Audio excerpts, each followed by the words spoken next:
पुणी खोलिबाकु जाउछि सुभद्रा पोर्टाल। 21 वर्ष होइथिबा युवती माने सुभद्रा योजना पई आवेदन करि पारिबे बोली उपमुख्यमंत्री प्रभाती परिडा सूचना दैछन्ति। से कहिसन्ति आसंता अगस्त 9 तारिख राखी पूर्णिमा अवसर में सुभद्रा योजनार तृतीय किस्तिर टंका मिलवाकु जाउछि। या परे सुभद्रा पोर्टाल खोलाजिबो। जे माननकु 21 वर्ष होइछि से माने अगस्त 9 तारिख परे पुणी थरे आवेदन करि पारिबे।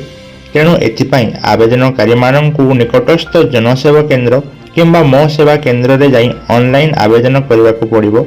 तेबे नुआ करी आवेदन कला परे सेमानंकु एकाथरके 3 किस्तिर टंका दियाजिबो।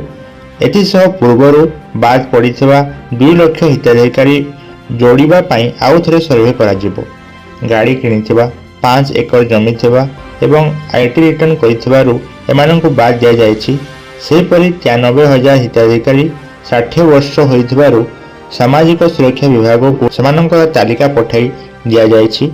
भत्ता पाई सेमानंको आउ थरे आवेदन करबाकू पड़िबो नाही। एसबु प्रसंग को आधार करी पुणी थरे सुभद्रा योजनार योग्य हिताधिकारी चयन कराजिबो बोली उपमुख्यमंत्री प्रभाती परिडा गतकाली सूचना करिसंती। या छड़ा जे माने योग्य हिताधिकारी अछंती एवं सुभद्रा योजना रे एपर्यंत शामिल हेई नाहंती सेमानंको पाई अगस्त 9 परे पुणी थरे सर्वे कराजिबो एवं योग्य विवेचित हेले सेमानंको मध्य सुभद्रा योजना रे शामिल कराजिबा नै उपमुख्यमंत्री प्रभाती परिडा गतकाली सूचना दैछंती।